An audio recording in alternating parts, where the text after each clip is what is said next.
Okay, so now we're back to the spatial room, and we will welcome Professor Susanna Sancassani to share with us her great work. Hi, Susanna.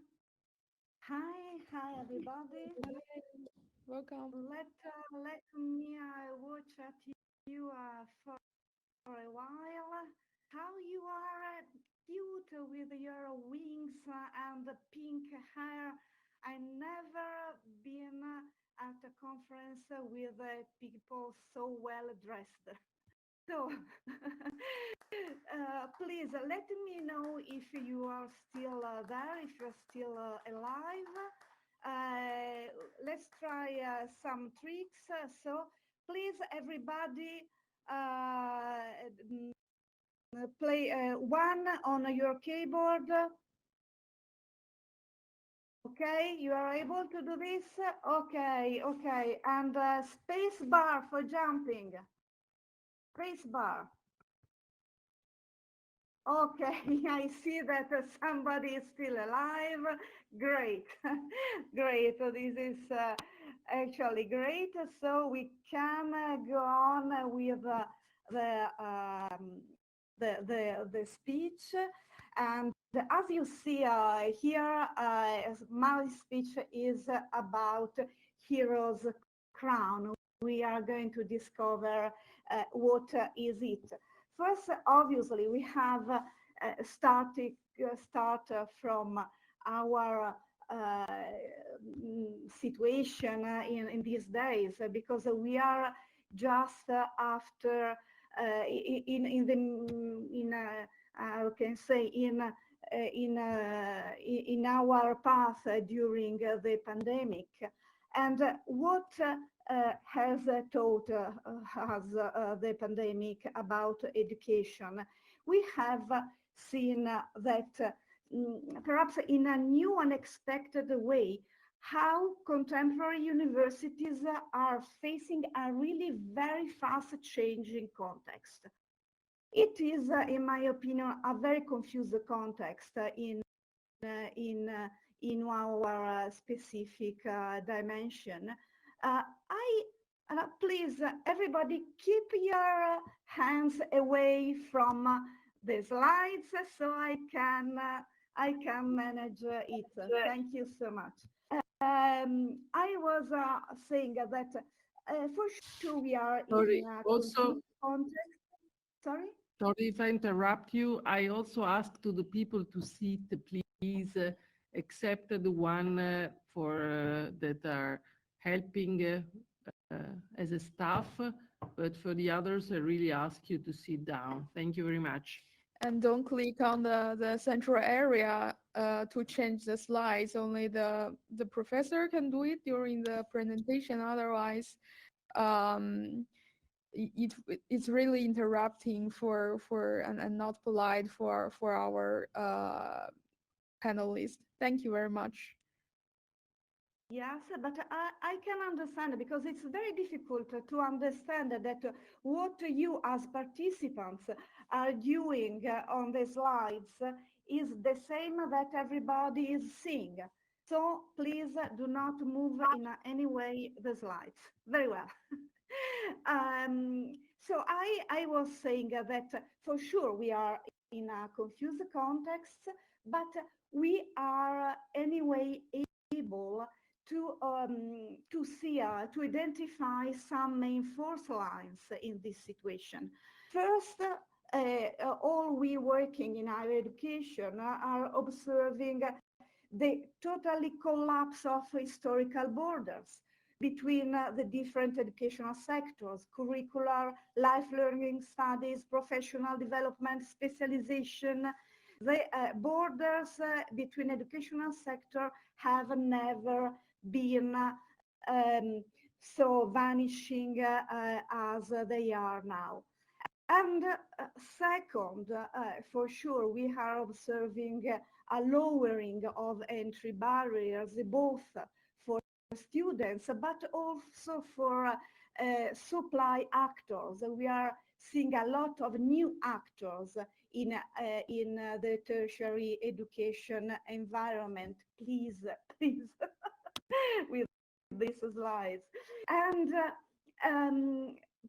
perhaps another line that is, in my opinion, very, very important is the very rapid transformation of students from an homogeneous group that was defined by similar age, similar motivation, into lifelong learners that now have a wide range of different objectives.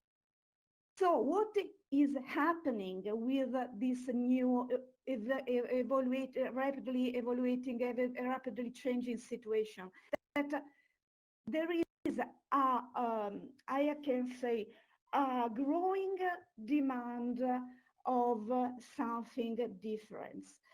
This new kind of students are demanding, for sure, a learning be aligned with the ever-changing job market, for sure, but they are also seeking a greater degree of control over their learning in terms of content, process, methodologies, but also location and timing.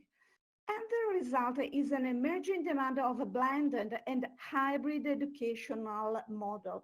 It is not just a matter of organizing shifts in presence or online, but to reinvent a truly and deeply hybrid world for education. It is the paradigm shift, you know, that Thomas Kahn identified in the early 60s.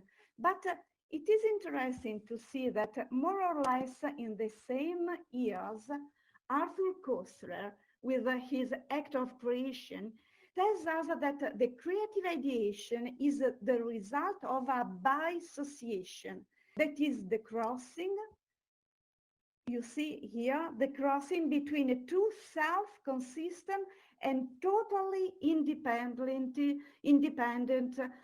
matrices of thought that suddenly meet. You don't know if due to unconscious, fortuitous, or really intentional processes, but they suddenly meet and they are able to create a new situation and new ideas. Koestler is very nice. He used a nice story for explaining it, and this is the story of Hieron. Hieron had given his, it was the king in Syracuse, and he had given his goldsmith a certain amount of pure gold for crafting a crown. But he suspected that the goldsmith had changed some gold with an equivalent weight of silver. So the king wanted to test the purity of the crown, but by keeping it intact. And so he called Archimedes, that was there. And since Archimedes knew the specific weight of gold, for solving the problem, he had to measure the volume of this very, very irregular object. For sure, not easy to do. So what's happened? While pondering the king's problem, Archimedes stepped into a bath. And by the way, what did he notice? He noticed the rise in water level, and suddenly he proclaimed, "Eureka!" and ran naked out to the streets of Syracuse. He had realized that the volume of the water displaced by an object had to be equal to the volume of the object itself. So he had discovered this new way for calculating the volume of irregular things by crossing two different matrices of thought, the matrices of personal hygiene and the matrix of the calculation of volumes in geometry. Well, what I would like to tell you today is that we are exactly on the edge of Archimedes' bathtub, just an instant before the Eureka, but we have to reach the Eureka. So what we have done, we had to do for reaching this Eureka, as Archimedes did by crossing two different matrices. We have to try to imagine the new directions of development of learning experiences by being able to hybridize matrix of thinking for creating new educational worlds, exactly as Archimedes did. Thinking hybrid about education signifies to explore the unknown land beyond the binomial on-site online. It's not just on-site and online when we are talking about hybrid thinking, when we are talking about learning. There are several dimensions in different directions: synchronous, asynchronous, local and global, individual and collaborative, rhythm, the sense-based, formal, informal, during the study, during the wartime, etc. So where should we begin? Where should we begin in rethinking this new hybrid way of thinking about education by crossing these very, very different and independent matrices? I am giving you a suggestion, because if we think just about the design for experiences, we can have some suggestion about the relation of people with the experience of learning. And we can deduce from it that there are four main dimensions from where we can start in exploring the hybridization of learning: spaces, relations, contents, and action. Let's try to explore. So let's start with spaces. When we are talking about hybrid learning, what we have to underline with spaces. First, that they need to be able to integrate people that could be all over the world with the people that are on site, but also they are able to integrate content spread in the cloud with the people that are experiencing learning in a physical place or in a digital place. But in my opinion, the direction in which is more difficult and perhaps more interesting to try to develop our exploration is about a sort of resemantization of spaces. In terms of space that we can read as a teacher.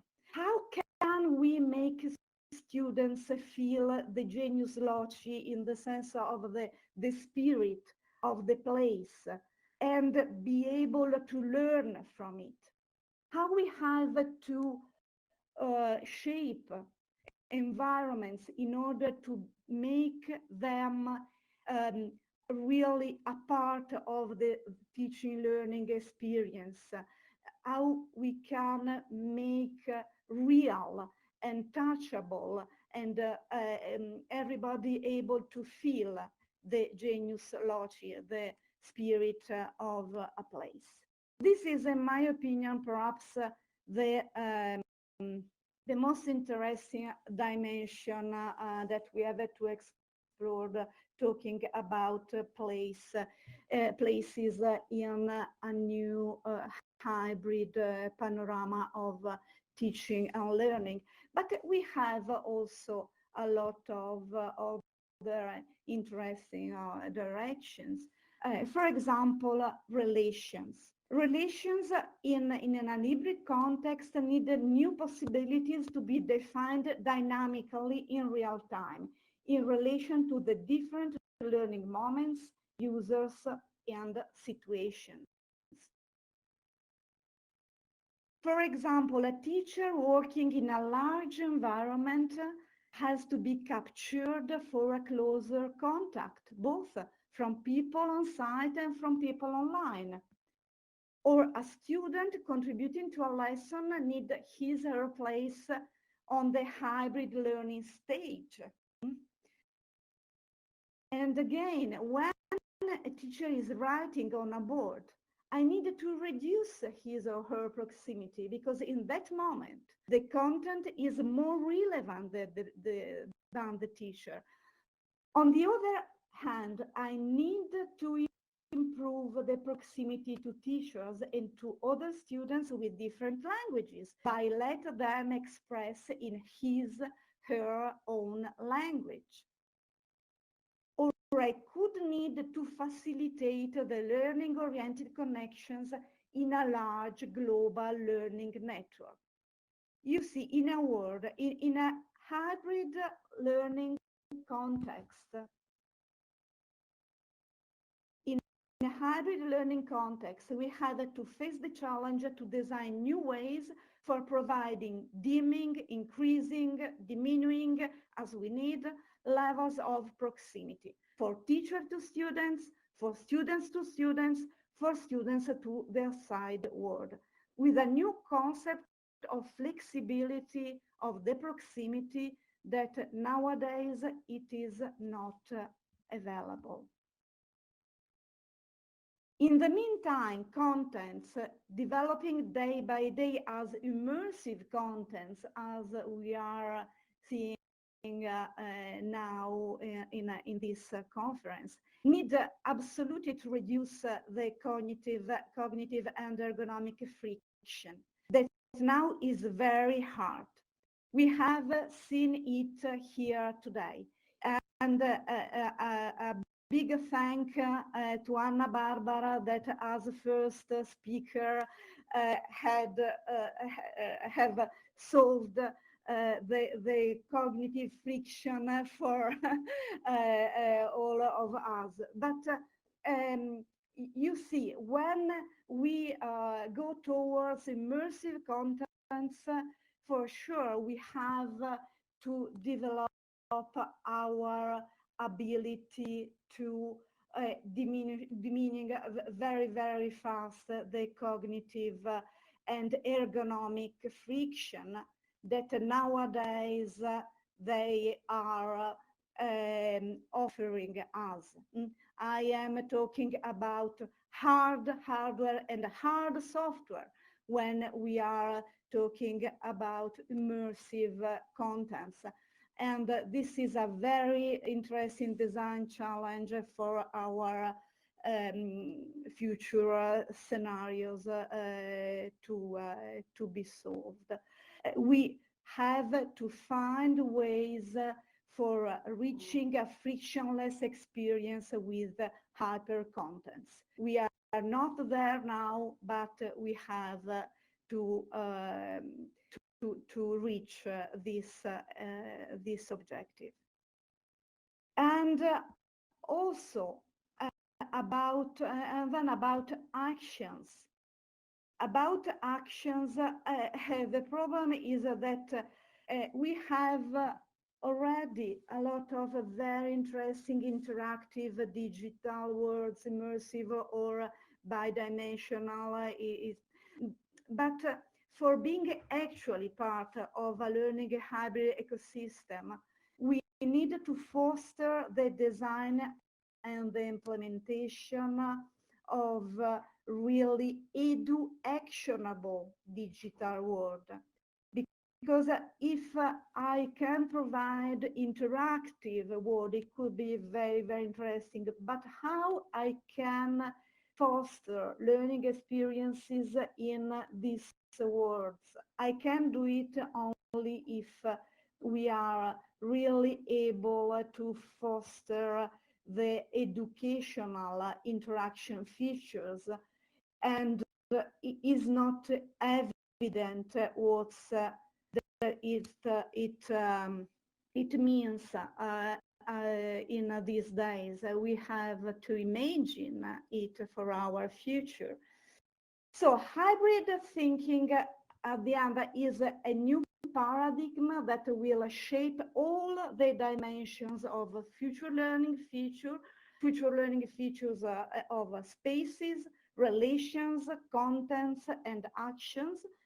It will be a key starting point for redesigning learning future. And I would like to leave you with these words from Arthur Koestler. For this, we need to be ready to reinvent also our language. Do not forget, among all forms of mental process, verbal thinking is the most articulate, the most complex, and the most vulnerable to infectious disease. Thank you very much.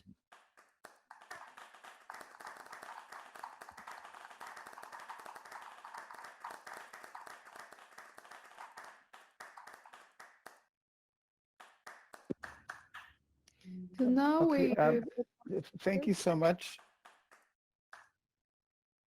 Susanna. I really appreciate the presentation that you've given. The other panelists are going to join Spatial I/O, and we can go to the stage to try to have a discussion if that's possible.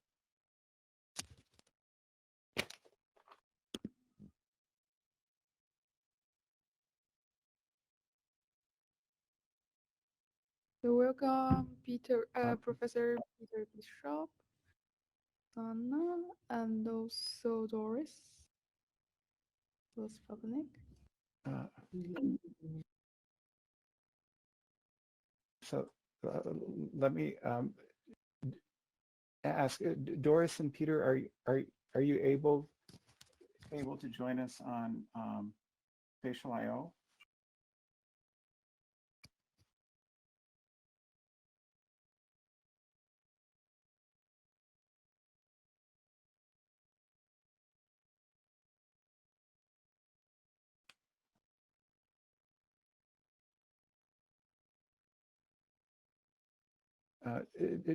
Doris and Peter, are you all able to join us on Spatial I/O?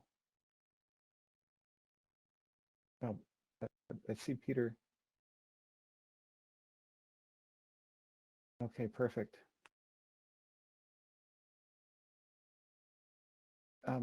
So are there any questions from the audience or any discussion points?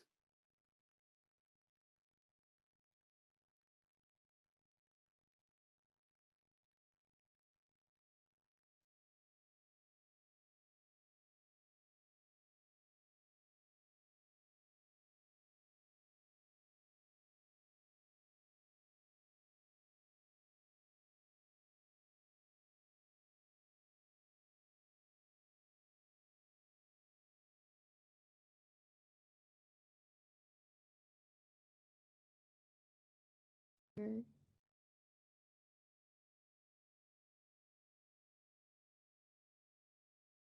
Okay. So maybe we don't see questions from the audience today for this session. So you want to close the panel, Peter?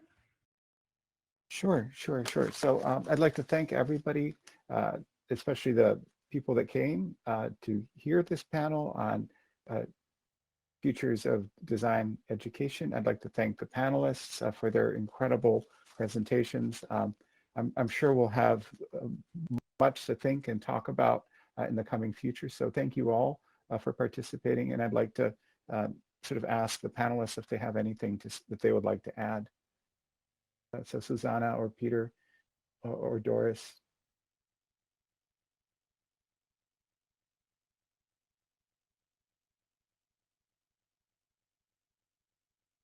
It's difficult because of the cognitive friction of the immersive environment.